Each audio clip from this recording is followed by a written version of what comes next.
नमस्कार बंधुरा हावा बार्ता चैनेले आपनादेर प्रत्येकके स्वागत। खूब छोट्ट करे आपनादेर जानिये देबो एकदिके बंगोपसागरे निम्नचाप प्रवेश करछे आजके रात थेके आगामीकाल सकालेर मध्ये अनलाइन आपडेट देखाच्छे प्रवेश करार पथे। अन्यदिके आसना घूर्णिझড়ের কি আপডেট রয়েছে পরবর্তী ক্ষেত্রে একবার ছোট্ট করে আপনাদের জানিয়ে দেবো। পশ্চিমবঙ্গে দক্ষিণবঙ্গে এই যে নিম্নচাপটা বঙ্গোপসাগরে এর কোনো প্রভাব আসবে কিনা লেটেস্ট আপডেট কি পাওয়া যাচ্ছে সমস্ত ইনফরমেশন আপনাদের দেব। এই মুহূর্তে প্রথমেই বঙ্গোপসাগরের দিকে আমরা চোখ রাখছি, যেটা ভারতীয় আবহাওয়া দপ্তর বলছেন আজকে সন্ধ্যার পর থেকে মাঝ রাতের মধ্যে সেটি অন্ধ্রপ্রদেশ অর্থাৎ উত্তর অন্ধ্রপ্রদেশ এবং দক্ষিণ উড়িষ্যা উপকূল ঠিক কোন জায়গায় আছড়ে পড়বে গভীর নিম্নচাপ অর্থাৎ ডিপ্রেশন। তারা বলে দিয়েছেন বিশাখাপত্তনম এবং গোপালপুরের মধ্যবর্তী জায়গায় সেটি আছড়ে পড়বে। ঠিক তেমনটাই আমরা দেখতে পাচ্ছি একেবারে উপকূল অতিক্রম করার পথে।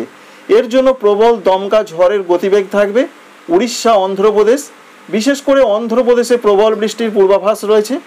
মৎস্যজীবীদের জন্য এই সতর্কবার্তা রয়েছে সেপ্টেম্বর মাসের 1 তারিখ পর্যন্ত উত্তর পূর্ব বঙ্গোপসাগর সংলগ্ন রয়েছে উত্তর পশ্চিম বঙ্গোপসাগর এবং পশ্চিম মধ্য বঙ্গোপসাগর।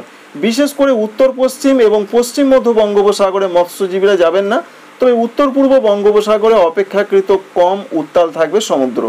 এবার আসবো আমরা বৃষ্টির আপডেটে এবং পশ্চিমবঙ্গে দক্ষিণবঙ্গে কোনো প্রভাব আসবে কিনা কি কি আপডেট পাওয়া যাচ্ছে এই মুহূর্তে। একটু আগে আবহাওয়া দপ্তর কি জানালেন। আর নিম্নচাপের যা গতি প্রকৃতি রয়েছে সেটা একবার আপনাদের জানিয়ে দিই। এটা পশ্চিম অর্থাৎ উত্তর এবং উত্তর পশ্চিমের পথ ধরে ঠিক এইভাবে এগোতে থাকবে এবং পরবর্তী 2 থেকে 3 দিনের মধ্যে ভারতবর্ষের পশ্চিম উপকূলের রাজ্যগুলোর দিকে হাজির হবে অর্থাৎ মহারাষ্ট্র গুজরাট এই সমস্ত দিকে। তার ফলে আগামী 2 বা 3 দিনের মধ্যে এই সমস্ত জায়গায় বৃষ্টি বাড়বে। আমরা সরাসরি বৃষ্টি আপডেটে ফিরে আসছি। বৃষ্টি আপডেট থেকে আরও পরিষ্কারভাবে আপনাদের দেখানোর এবং জানানোর চেষ্টা করব। আমরা রেনে চলে এলাম এবং রেন থেকে যেটা আমরা দেখতে পাচ্ছি আপাতত বৃষ্টির সম্ভাবনা পশ্চিমবঙ্গে দক্ষিণবঙ্গে দেখতেই পাচ্ছেন নেই বললেই চলে। তবুও আজকে সতর্কবার্তা ছিল রাতের দিকে কি পূর্বাভাস সেটা আপনাদের জানাচ্ছি। তার আগে একবার নিম্নচাপের বৃষ্টিটা কোথায় হবে জানিয়ে দিই। যেটা আইএমডি তথা ভারতীয় আবহাওয়া দপ্তর জানাচ্ছেন উপকূলীয় অন্ধ্রপ্রদেশ ভারী থেকে অতি ভারী বৃষ্টির সম্ভাবনা রয়েছে আজকে রাতে এবং আগামীকাল পর্যন্ত। এবং উড়িষ্যাতেও অনেক জায়গাতেই হালকা মাঝারি বৃষ্টি হবে, কিছু কিছু জায়গায় একটু ভারী বৃষ্টি হবে। কারণ মূল প্রভাবটা আমরা যেটা দেখতে পাচ্ছি অন্ধ্রপ্রদেশের দিকে বেশি রয়েছে এবং দক্ষিণ উড়িষ্যার দিকে কিছুটা রয়েছে। আস্তে আস্তে দেখুন একবার কিভাবে এগোচ্ছে নিম্নচাপ। প্রবল বৃষ্টি চলবে অন্ধ্রপ্রদেশ এবং তেলেঙ্গানাতে আজকে রাত এবং আগামীকাল। প্রবল দুর্যোগের পূর্বাভাস যেটা আপনাদের বললাম ভারতের পশ্চিম উপকূলের দিকে এগিয়ে যাওয়ার সম্ভাবনা রয়েছে। এই রয়েছে একটা গভীর নিম্নচাপের আপডেট। এই গভীর নিম্নচাপ থেকে ঘূর্ণিঝড় হবার সেরকম কোনো সম্ভাবনা আপাতত নেই। আজকে রাত থেকে কি আপডেট রয়েছে পশ্চিমবঙ্গে দক্ষিণবঙ্গে দেখতেই পাচ্ছেন আকাশ পরিষ্কার রয়েছে রাতের দিকে। যা আপডেট আমরা পাচ্ছি রাতের দিকে কিছু নেই।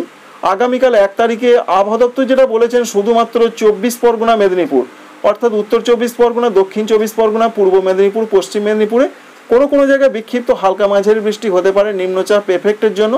বাকি জেলাগুলো যেমন ঝাড়গ্রাম বাঁকুড়া পুরুলিয়া পূর্ব বর্ধমান পশ্চিম বর্ধমান নদিয়া বীরভূম মুর্শিদাবাদে সেইভাবে কোনো বৃষ্টি হবে না। যদি শরৎকালে বজ্রগর্ভ মেঘ যেমন তৈরি হয় হালকা বৃষ্টি হতে পারে। ঝাড়খণ্ডের দিকে সেরকম কোনো প্রভাব পড়ার আপাতত নতুন আপডেটের সম্ভাবনা নেই। এই রয়েছে 1 তারিখের পূর্বাভাস। 2 তারিখে কিছুটা বৃষ্টির সম্ভাবনা ছিল, তবে এই মুহূর্তে 2 তারিখেও সেরকম কোনো প্রভাব নেই। 24 পরগনা মেদিনীপুরে কোনো জায়গায় বিক্ষিপ্ত হালকা মাঝারি হতে পারে এই দেখতে পাচ্ছেন 2 তারিখে।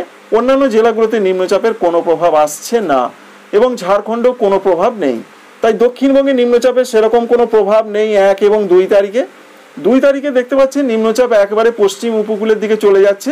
তাই 2 তারিখের পর নতুন করে যে আপডেট রয়েছে তাতে বৃষ্টির সম্ভাবনা দক্ষিণবঙ্গে আপাতত নেই। তাই দক্ষিণবঙ্গ আপাতত বৃষ্টিহীন থাকারই সম্ভাবনা রয়েছে।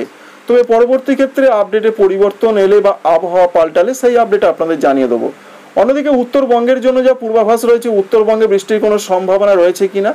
উত্তরবঙ্গের যে আপডেট রয়েছে বিশেষ করে আজকে শেষ রাত থেকে আগামীকাল সকালের মধ্যে দার্জিলিং কালিম্পংয়ে মাঝারি থেকে ভারী বৃষ্টিপাত হতে পারে। জলপাইগুড়ি কুচবিহার আলিপুরদুয়ারে মাঝারি ধরনের হালকা মাঝারি বৃষ্টি হতে পারে। উত্তর দিনাজপুরে হালকা মাঝারি বৃষ্টি হতে পারে। অর্থাৎ আজকে শেষ রাত থেকে আগামীকাল সকালের মধ্যে আসামের ক্ষেত্রে গোয়ালপাড়া গুয়াহাটি বরপেটার দিকে হালকা মাঝারি বৃষ্টি হতে পারে। শিলচর ডিমাপুর এছাড়া রয়েছে অন্যান্য জায়গা সেখানে হালকা 2-1 পশলা হালকা মাঝারি হতে পারে। ত্রিপুরার ক্ষেত্রে সেরকম কোনো বৃষ্টির সম্ভাবনা আপাতত নেই, কোনো জায়গায় বিক্ষিপ্ত হালকা হতে পারে ত্রিপুরা মণিপুর মিজোরাম নাগাল্যান্ড এই সমস্ত রাজ্যগুলোর দিকে।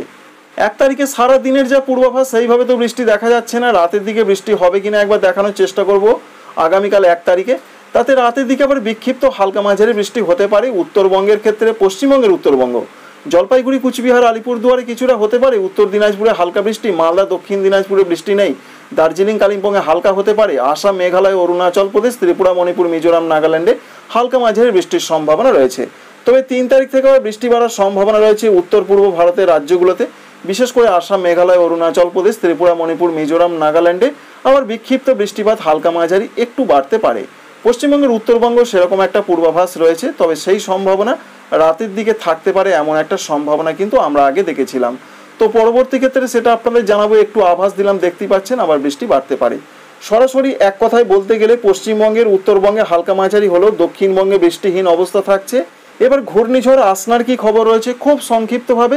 ঘূর্ণিঝড় আসনা অবশ্যই দেখতে পাচ্ছেন ভারতীয় উপকূল অর্থাৎ সৌরাষ্ট্র কচ্ছ উপকূল থেকে অনেকটা দূরে সরে গেছে পশ্চিমমুখী হয়ে, পশ্চিম দিকে এগোচ্ছে কিছুটা উত্তর ঘেঁষে, এবং পরবর্তী ক্ষেত্রে যে আপডেট রয়েছে আগামীকাল সকালও পর্যন্ত এটি ঘূর্ণিঝড়ের আকারে থাকবে। সকালের পর থেকে শক্তি হারাবে এবং সেটি আস্তে আস্তে কিছুটা পশ্চিম এবং উত্তর পশ্চিম সংলগ্ন একটু দক্ষিণ দিকে হেলতে পারে। এই পর্যন্ত আপডেট, অর্থাৎ এই মুহূর্তে তার গতিবেগ রয়েছে প্রায় 70 থেকে 75 কিলোমিটার প্রতি ঘন্টায়। আগামীকাল দুপুরের পর হয়ে যাবে সেটা 50 থেকে 60 কিলোমিটার, ডিপ ডিপ্রেশনের আকারে চলে আসবে, অর্থাৎ সেটাকে বলা হয় অতি গভীর নিম্নচাপ। মৎস্যজীবীদের জন্য এই সতর্কবার্তা রয়েছে, বিশেষ করে উত্তর পশ্চিম আরব সাগর, এটা আরব সাগর, উত্তর পশ্চিম আরব সাগর সঙ্গে উত্তর পূর্ব আরব সাগর, পাকিস্তান উপকূল। সেপ্টেম্বর মাসে 2 তারিখ পর্যন্ত কেউ মাছ ধরতে যাবে না, কারণ সতর্কবার্তা রয়েছে, সমুদ্র উত্তাল রয়েছে। ভারতবর্ষের ক্ষেত্রে যে আপডেট রয়েছে গুজরাট উপকূল, মহারাষ্ট্র উপকূল, এখানে আজকে পর্যন্তই সতর্কবার্তা ছিল, সেরকম কিছু নেই আগামীকাল এখনো পর্যন্ত যা লেটেস্ট আপডেট।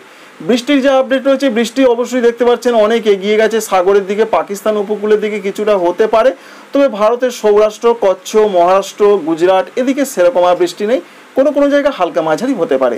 এক কথায় বলতে গেলে আসনা ঘূর্ণিঝড় ভারতবর্ষ থেকে অনেকটা সরে গেছে এবং পরবর্তী ক্ষেত্রে আরও সরবে, তাই ভারতবর্ষের ক্ষেত্রে আর কোনো বিপদের সম্ভাবনা আপাতত নেই।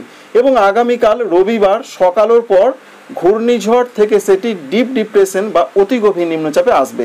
এই ইনফরমেশন আপনাদের ভালো লাগলে চ্যানেলটিকে সাবস্ক্রাইব করে রাখবেন, একটি লাইক করতে ভুলবেন না।